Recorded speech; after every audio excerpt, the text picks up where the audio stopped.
एक गांव में मोंटी और रमेश दोनों बचपन के दोस्त रहते हैं। मोंटी शहर में पढ़ने जाता है और कुछ सालों में बहुत अच्छी नौकरी पाकर शहर में ही रहने लगता है। पैसा आ जाने पर मोंटी अपनी पत्नी रीमा के साथ एक बड़ा घर देखने जाता है जिसमें स्विमिंग पूल भी हो। सेठ जी, ये घर तो बहुत ही सुंदर है। क्यों रीमा, क्या कहती हो, ले लें? वह बहुत ही आलीशान घर होता है और उन दोनों को देखते ही पसंद आ जाता है और वो उसे खरीद लेते हैं। चलो अच्छा है, ये घर अच्छे दामों पे बिक गया, गले की हड्डी बन गया था। फिर दोनों रात में सो रहे होते हैं कि तभी आधी रात होते ही अजीब अजीब सी डरावनी आवाजें आने लगती हैं, जैसे कोई औरत रो रही हो। आवाजें सुनकर रीमा की नींद खुलती है।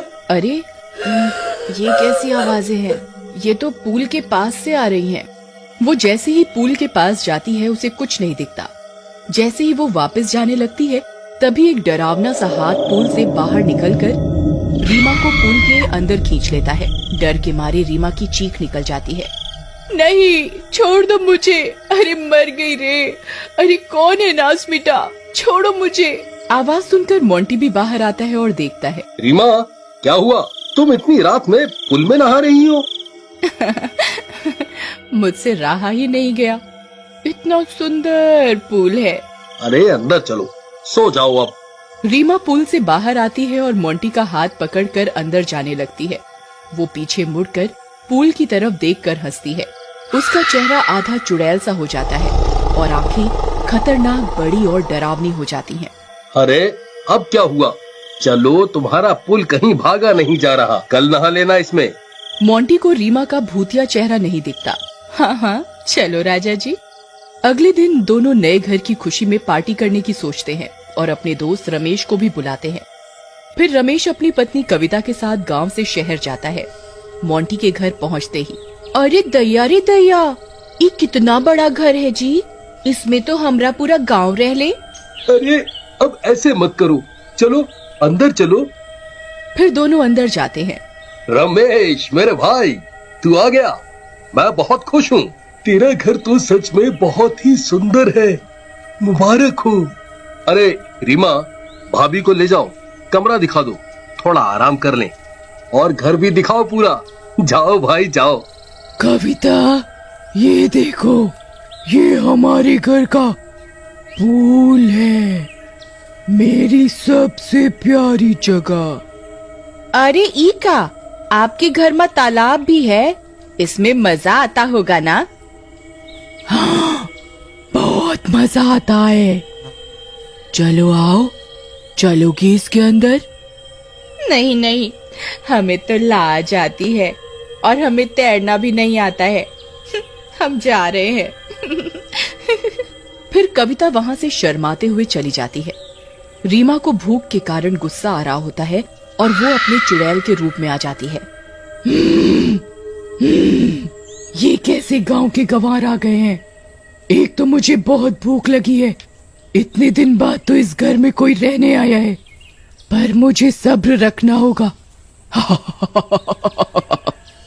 नहीं छोड़ूंगी, किसी को नहीं छोड़ूंगी। अरे कविता भाभी, रीमा कहाँ है? वो पुलवा के पास है। अरे यार, पता नहीं इसे पुल से इतना प्यार क्यों है, हर टाइम वहीं रहती है।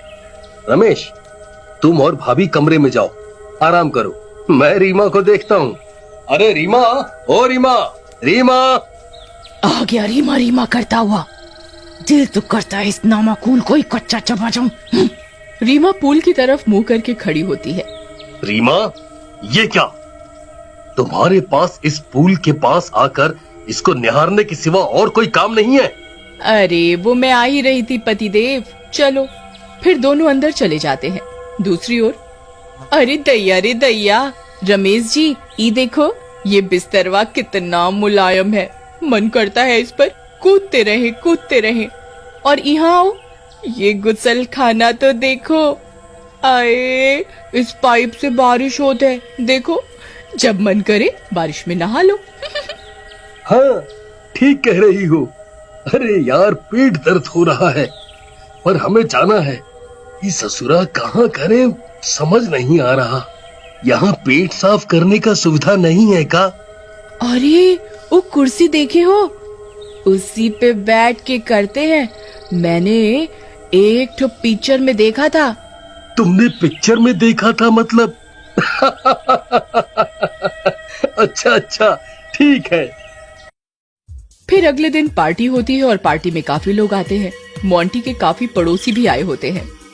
तभी एक औरत घर देखते देखते पूल के पास चली जाती है और तभी चुड़ैल का हाथ पूल से बाहर निकलता है और उस औरत को अंदर खींच लेता है। उस औरत का पति राहुल उसे ढूंढने लगता है और मोंटी से कहता है, भाई तुम्हारी तो हिम्मत की तार तेरी होगी जो ये घर खरीद लिया। तुम्हें नहीं पता यहाँ तो। अरे भाई साहब, भाभी जी आपको कब से बाहर ढूंढ रही है पूल के पास। अरे नहीं, पूल के पास क्यों चली गई? उससे मना भी किया था। अरे रीमा, तुम्हारे मुंह पे ये खून कैसे लग गया और आंखें लाल हैं? ज्यादा पीली क्या? खून कहाँ? अरे वो कुछ खाया था तो सॉस लग गई होगी। फिर राहुल पूल के पास भाग कर जाता है पर वहाँ कोई नहीं होता और तभी पूल से चुड़ैल बाहर आती है। तेरी पत्नी तो मेरे पेट में है, आजा, तुझे भी उसी के पास पहुंचा देती हूँ। फिर चुड़ैल राहुल को भी पकड़कर अंदर खींच लेती है। आवाज सुनकर सब पूल के पास आते हैं लेकिन वहाँ कोई नहीं होता। अरे सब यहाँ क्यों आ गए? चलो अंदर चलते हैं। अरे नहीं, हम यहीं थे और एक हाथ पूल से बाहर आया और वो औरत को खींचकर अंदर ले गया। हमें बहुत डर लग रहा है रमेश जी, ये तो भूतिया तालाब है। ये सब सुनकर रीमा को कविता पर गुस्सा आ रहा होता है। वो चुड़ैल रूप में आ जाती है और मन में बोलती है, ये बेवकूफ औरत ने सब देख लिया, ये सब कुछ बिगाड़ देगी। भाभी, हम इतने दिन से यहाँ रह रहे हैं, ऐसा कुछ नहीं है। रीमा तो दिन में काफी टाइम पूल में ही बिताती है। फिर पार्टी खत्म हो जाती है पर मोंटी को पार्टी के आखिर में कुछ लोग कम दिखते हैं। उसे पता नहीं कि काफी लोगों को तो पूल निकल गया है। लगता है कुछ लोग बिना बोले ही अपने घर चले गए। फिर सब सोने चले जाते हैं पर कविता को नींद नहीं आ रही होती।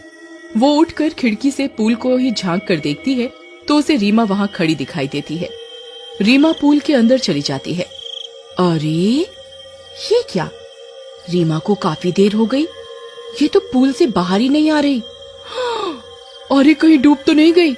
फिर डरते डरते वो रीमा को देखने जाती है और पूल के पास जाकर बैठ जाती है। हे भगवान, इस तालाब में कुछ तो गड़बड़ है। इसमें से कल एक हाथ निकला था, मैंने अपनी आंखों से देखा था और अब ये रीमा अंदर चली गई। डर लग रहा है, क्या करूं? पर रीमा को तो बचाना ही होगा।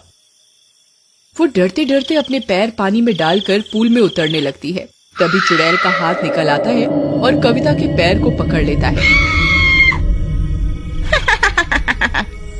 तूने मेरी असलियत देख ली, अब तू नहीं बचेगी। अरे मर गई रे, रीमा चुड़ैल बन गई। चुड़ैल चुड़ैल, बचाओ रमेश जी, बचाओ। अरे छोड़ दे चुड़ैल, रीमा तेरा नाश मिटे। रमेश जी। आवाज सुनकर मोंटी और रमेश भी वहाँ आ जाते हैं। अरे मोंटी, मर गए रे, तुम्हारे तालाब में तो भूतनी है, मेरी पत्नी को बचाओ। हाँ भाई, रीमा रीमा। तभी रीमा चुड़ैल के रूप में स्विमिंग पूल के अंदर ही आधी बाहर निकल आती है। क्या रीमा रीमा कर रहा है? तेरी रीमा का शरीर अब मेरा है, वो मर चुकी है। मैं आराम से अपना पेट भर रही थी, लेकिन इस गवार कविता ने मुझे देख लिया। अब ये नहीं बचेगी और तुम सब मरोगे। रीमा का ये रूप देखकर मोंटी की आंखें फटी की फटी रह जाती हैं। रमेश भाग कर जाता है और मिट्टी का तेल पूल में डालकर उसमें आग लगा देता है। पानी में आग लगते ही चुड़ैल जलने लगती है। नहीं मोंटी, मैं तुम्हारी रीमा हूँ, मुझे बचा लो। अरे मर गई रे।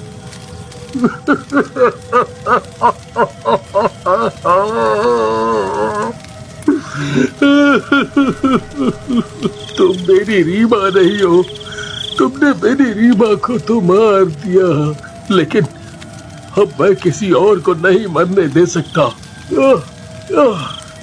आग लगते ही चुड़ैल भी जल जाती है और वो पूल